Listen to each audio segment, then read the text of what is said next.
Thanks for joining us, everybody. Don't forget RVA Community Cookout, Tom Leonard's West Side. We will be there Saturday. I'll start cooking early, but we'll start serving people at 11 o'clock. Tri-tip sirloin steak sandwiches. Proceeds will go to Rees across America. So make your plans to join me Saturday. And do me a favor, please tell all your friends so you can have a great lunch and we'll raise money for this wonderful cause. All right, it's 8:34 this morning on News Radio WRVA. We always have the pleasure on Thursdays to talk not once but twice with our former governor, former attorney general, and former U.S. ambassador, Jim Gilmore, who joins us on the program every week. Good morning, Governor. Good morning, Rich. Glad to be back again. Thanks. Absolutely. How you been? I'm doing great. Things are going great. I've been very busy. I attended a big conference this past week in New York. I also am on the board of the Institute for the Study of War, and that caused me to go to Washington, D.C. last week also and participate in that very sound organization. So I've been very busy, but it's good to be here in Richmond in my home base. One day we do need to talk about that organization because I see General Jack Keane on there, who I think is always has some informative things that I see on television when I see him on Fox. But it's a very interesting organization because there's so many different points of view that you have with those folks. That's basically a public intelligence organization. It is studying constantly what's going on the key crisis points around the world, which I talk about from time to time. Jack Keane has a particular point of view, and this is really a great American, and I'm always happy to listen to him. I think I have some things to add. He is a big advocate for using force against Iran and bombing them until they submit. I think that we ought to be adding something there, which is a diplomatic tool that so far we're not using, which is to try to get some additional countries to support us in this war. But he and I don't necessarily get into that discussion on the board of directors. We're trying to make sure that organization is running correctly. Okay, I'm going to flip the script on you because we were going to talk about what's going on in Ukraine and the Middle East at the 9 o'clock hour, but since we went down this rabbit hole, let's just stay there if you don't mind. Is that okay? Sure, as you like. Okay, so let's just start with that right now. You mentioned about Iran. The president says this is economic D-Day. We will now put forth the biggest effort to cripple them economically, to try to bring them to their knees when it comes to, and I'm paraphrasing here, when it comes to their nukes, the Strait of Hormuz, and the rest. And he's threatened anybody who wants to stand with them. And now we see reports that they're really trying to embed themselves with both China and Russia. In a way, sir, it's almost what you were asking for, because Donald Trump's saying, hey, listen, you're either going to be with us or against us. It's a way of twisting people's arms. But I think the White House realizes can't go it alone. We're going to need some other people to help bring this situation with Iran to a close. Well, that's certainly been my advocacy, and the op-ed that I wrote in the Washington Times about 2 weeks ago now was advocating some additional pressures. You have several pressures, Rich, when you're talking about an enemy like this. You're talking about force, which is bombing. If you could create regime change, which would create a real stable situation in the Middle East, you would need to do that through an invasion, which we're not going to do. I think the goal at this point has been to try to keep the economic Strait of Hormuz open. But look, I want to just make a quick comment. It seems to me that the thing may be moving on from the U.S. If Oman and Iran at this point are reaching a tentative agreement to control the strait jointly, I think we should keep our eye on the Gulf states. They are business people. They're selling oil. They're making money. And they don't like it that this war has caused Iran to attack them. So I think that what we may be seeing here, and I think we should be watchful of, is whether the Gulf states are basically saying, look, we can make a better deal with Iran than we can with America. If we can make a deal with them in order to keep the strait open and to allow us to not be attacked by missiles from Iran, that's what we'll do. If that should happen, then at that point, I wonder what the American role really is. So, this war has been going on a long time now. I think it was started in a way that I think we need to have an explanation as to the strategy. It goes on, but I think that there are developments moving forward at this point that we need to watch. Interesting with Oman, because the president said, I'm going to bomb the you-know-what out of you if you join in with these people. Again, it's not international waterway, but it is international transit. The interesting part was UAE has said they are going to no longer do any business, not have anything to do with Iran. A former central bank advisor for Iran has just come out and said, well, this isn't as bad as it is, but if UAE pulls out, well, the people that are suffering the worst are the young people who can't find jobs and the poor people that can't feed themselves under this economic assault from the United States of America. I think it's rather interesting that now we're going to go this way.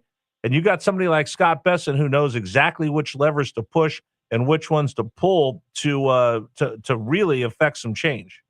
Yep, the force side of this, the bombing has not yet worked to achieve the political goal that the president administration is trying to do. So now he's going to add economic pressure, and that's good. So let's see if that would make a change in the political situation there. And then, of course, I've been advocating also for some diplomatic efforts. And it's very important that we capture the message and make it clear why we're doing what we're doing. And I think that's been lacking the entire time. So you got all these elements of statecraft that have to be put together. But I see the economic piece now being applied. Well, the other part, I think people always forget that there's three legs to that school. There's the bombing, the bombs and the bullets.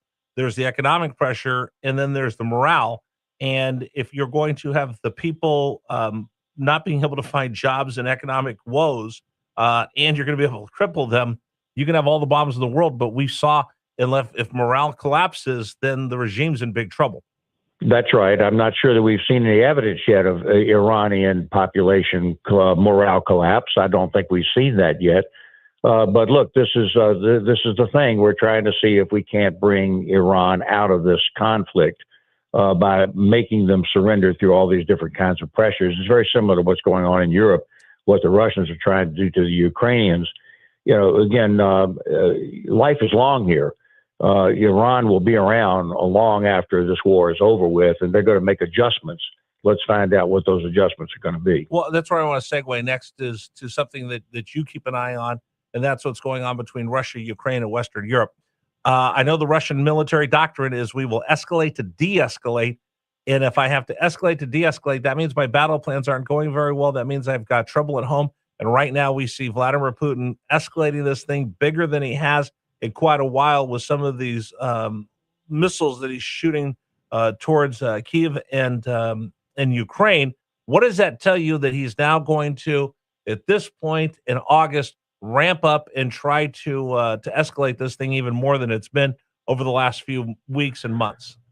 Look, I think that we need to remember all this stuff is linked. I've said that over and over again, and we need to remember that we're in a global conflict at this point. The Chinese are certainly watching.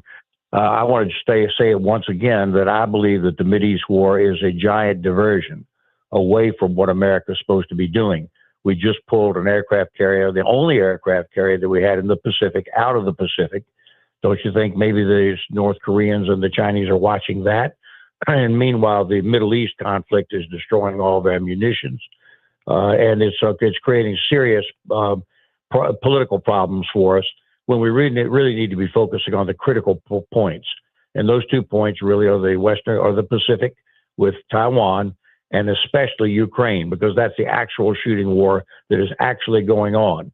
And, but the fundamental political question that I think Americans need to be thinking about is Europe important to the security of the United States, or isn't it? And I believe that it is, based on my experience as a U.S. ambassador. Based on that, Russia must not win. And you're right, he's stepping up the attacks now. He's stepping them up.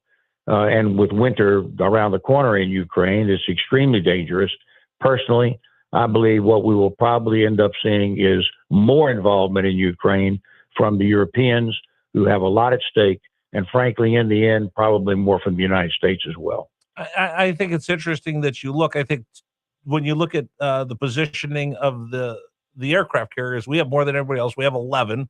China has 1. Russia, I think they've. I don't even know if theirs is operational right now. The last couple of times they've had to bring it back under tow because it just didn't work. I think there's one thing that we're going to find out at the end of this is that we need a couple more aircraft carriers. We're scheduled for 15, but now they're talking about whether the next ones will be like the Ford class, which is brand new, and they're deciding whether we're going to have steam or electric magnetic catapults and the cost of all of those. But the other part of that is I saw this interesting post the other day, sir, that the last time we pulled our aircraft carrier out of there, the Chinese go, oh, look, all of a sudden, and then a couple of submarines popped up out of nowhere, and the Chinese actually had started an exercise that they hadn't planned, but they were going to flex their muscle because the carrier left, and all of a sudden a couple of our submarines showed up, and they all hustled back over to their port. So we'll see the cat and mouse that'll happen once the Washington leaves the Indo-Pacific. That's a very good point that you made about the fact that we have additional vessels just besides the aircraft carrier. But the aircraft carrier is usually a very powerful placement. And, to your listeners, just recognize we have 11. And the way that works, and we all know that because they're based in Hampton Roads right down here, is that you always have about a third on station, a third in port, and a third in transit. So it's not like that we've got 11 carriers we can disperse all at one time around the world. But we do have additional Navy, and our submarine forces are very powerful also. So the U.S. Navy continues to be a really powerful American weapon, and a weapon on behalf of other people. But then there's the political question. Are we working with allies or aren't we? And that's where my position is we should be. Exactly, 100%. All right, we're going to continue with Governor Gilmore. We'll turn our attention to the Commonwealth. Governor Spanberger had some pretty big words for her predecessor who lived in the mansion before her. I'm going to ask Governor Gilmore, when do you own it? When do you look back at what you inherited? And then when do you take over and you take responsibility for running the Commonwealth? So I want to ask him about that and a couple of other things. We'll do that coming up at 9 o'clock with Governor Jim Gilmore. All right, today's program is brought to you by our friends at Pearson Signature Dealerships. You want to take ownership of a relationship? Well, then you tell people up front, here's what I have for you. And that's what they do at Pearson Signature Dealerships. They say right up front, you know what? Here's what I'm going to tell you. We're going to stand by this vehicle. You don't have to ask for it. We just tell you this is what we're doing. That's accountability. That's responsibility. That's what Pearson Signature Dealership does. That's how they build these relationships.